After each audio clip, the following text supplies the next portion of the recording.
Yeah, but I am Maira. I am the head of climate solutions at Fairatmos. We are a carbon technology platform. We help communities establish carbon sequestration projects as well as companies to finance and offset. May I have my slides? So we view the growing carbon market as a very important incentive for nature conservation. The carbon market, as we know, is very big right now. It's estimated to be around 262 billion, depending on which source you look at. And 1 billion of that is from the voluntary market, with the rest coming from the mandatory market. The voluntary market may look very dwarf in comparison to the mandatory market, but if you can see on the right, I'm sorry, the slides are a bit blurred, but the market trade value of the voluntary market have actually more than doubled for in 2 year span from 2019 and to 2021. And the growth is expected to be much more exponential, with more and more companies pledging to be net zero, as Madesi mentioned. I think in the last few years, the number of companies that pledge net zero has jumped from the low hundreds to more than 1,000. So it is definitely, it is a supply market. There is an over demand for carbon credit supply. And we believe this is the time to go in, and a very lucratizing market for project developers to join. Next slide. Despite the very big opportunity to tap into the carbon market, we do see that most of the players dominating are large enterprises. There are very low community involvement in comparison. While we believe they are a very important stakeholder to fighting this climate battle, especially because they are also the ones that are being affected more and more. They are more vulnerable to climate changes. And the economic benefit of the carbon trade is very important for sustaining their livelihood. This can impact changes for the very long term. So there are a number of certifications, as mentioned by the other panels. We do see Plan Vivo as being the most targeted to smallholders because it really focuses on community engagement. But the problem comes again that in comparison, they don't have as many number of projects as opposed to the popular Vera and Gold standards. Although a large percentage of them, about 32%, is in Indonesia. But the good news is that it is the standard that is having one of the fastest growth. So we do want to make it easier for small projects and smallholders to be a part of this carbon industry. And next slide, please. Excuse me. And when we dig further by talking to more than 50 stakeholders ranging from communities, NGOs, and foundations on the ground who are fighting the climate battle day to day on the ground, we found multiple pain points. Primarily is the technical know-how as well as the large upfront investment that's hindering their mass involvement. And this is typically the process to get your certified carbon credits. It's, of course, very oversimplified. You have the interested project developers who have to go to the pre-feasibility study and then the feasibility study, or also known as the project due diligence. And then they have to submit their proposal for the certification and get audited before then becoming monitored and then eventually certified. And then after you get certified, you still face the uphill battle of finding the right buyers. And the buyers themselves are also looking for a high quality carbon projects. Right now, it's still very manual and it's very it's not as efficient for the buyers as well as for the sellers.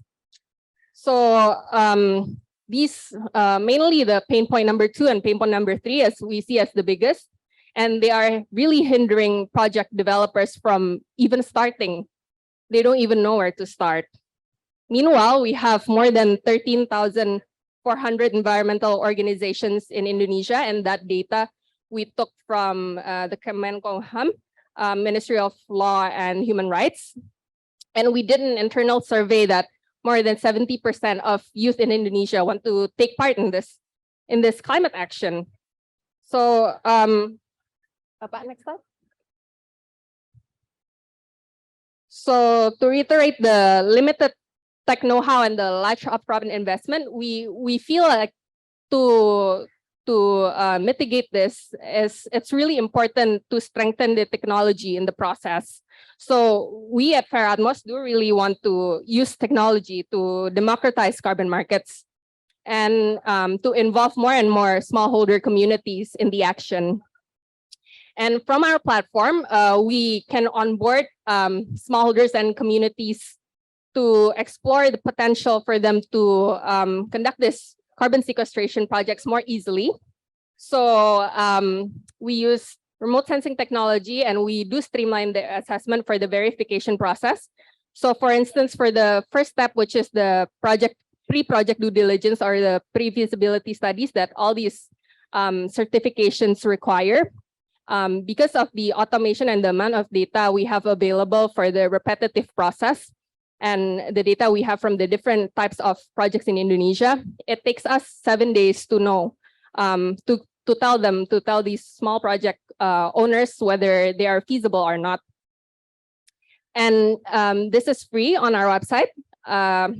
We only charge when they want to download the report to submit to the certification.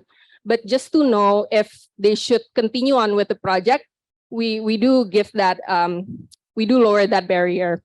And we also connect projects to potential funders and potential buyers. So this is just one of the example of a project we work with. It's a mangrove restoration project by a community in Cilacap. They come to us asking for the carbon certification help. And it's 2,000 hectares of land involving more than 30 families in the mangrove area.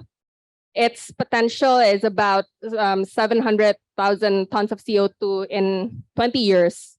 And there are a lot of SDGs impacted, we believe, which is also what a lot of companies are looking to have two birds in one stone from this investment as well. We do see the potential to collaborate with other organizations and smallholders, and please do let us know if you would like to know more about our technology and how this process works. I think we are short on time, but thank you so much.